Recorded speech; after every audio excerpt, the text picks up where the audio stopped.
Hello, ladies and gentlemen, and welcome to another episode of the Halo Effect. I am Robert Lockhart, your host. Hey, let's talk some baseball, shall we? All right, a little bit of news to get here, too. The Angels have finalized their coaching staff. Assistant pitching coach in the name of Daryl Scott.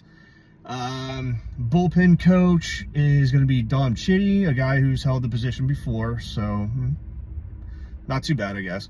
And another third hitting coach in Derek Florco, who was in the minor leagues for the Angels affiliates.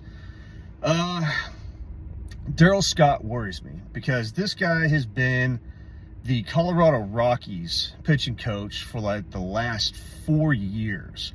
And if anybody actually looks through the past 4 years for the Rockies Rockies pitching staff, oh my God, it's been atrocious. The Rockies pitching staff has been god-awful.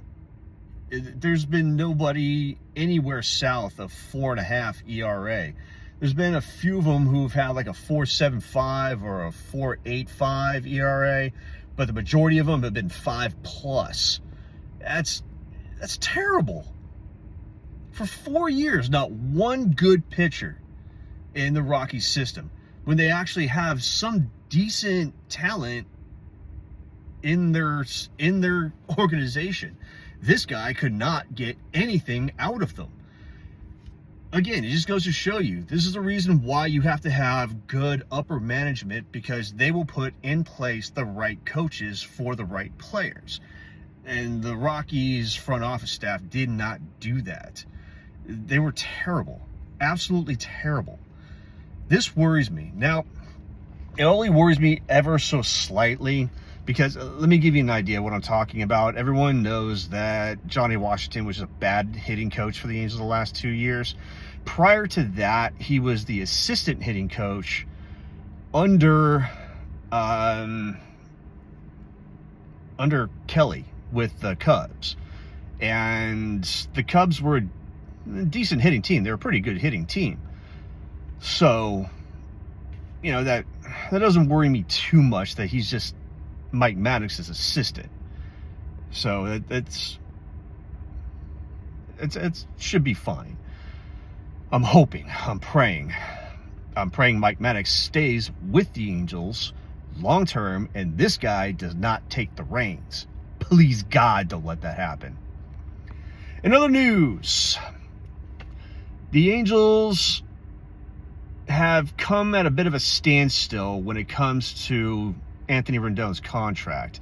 What they've been trying to do is defer the $38.5 million that they owe him over the next few seasons. God, I really wish they wouldn't have to do that. I mean, is there anywhere in the bylaws at MLB or anything against the Players Association that says that Art Moreno can't come with his checkbook, say, here's the remainder of what we owe you, don't let the door hit you in the ass on the way out? Because that's what I would do. That's flat out what I would do. You got 1 season left. Here's the remainder. Here's the balance of what we owe you. Leave. Please, God, just leave. But they want to do it the hard way. And apparently it looks a little bit more difficult than than originally thought. And Rendon also has to have say in it, which means he's probably just going to be on payroll for this next season. And the next move the Angels have actually made, they have traded for Vaughn Grissom from the Boston Red Sox. Now, this sounds a little odd. That's because it's a 50-50 shot that this could be any good at all. Grissom, who's had great minor league numbers coming up with the Atlanta Braves, hasn't shown the propensity to really kind of duplicate that at the major league level yet. Sometimes it takes a little bit of extra time. We've all seen it. But in his infinite wisdom, Perry Manassian has admitted that this is a 50-50 shot. It's simply a let's see what can happen kind of thing. If anything, he's going to possibly be a bench role. It's not going to keep them from going out and getting somebody better. They flat out said that. It's like, no, we're still looking for either a second baseman or a third baseman. If they find a good second baseman, then they say Christian Moore can move over to third, which is something he's tried in the past, which, if that works, that works. His hitting ability profile is great over at third base, but his defense is another question.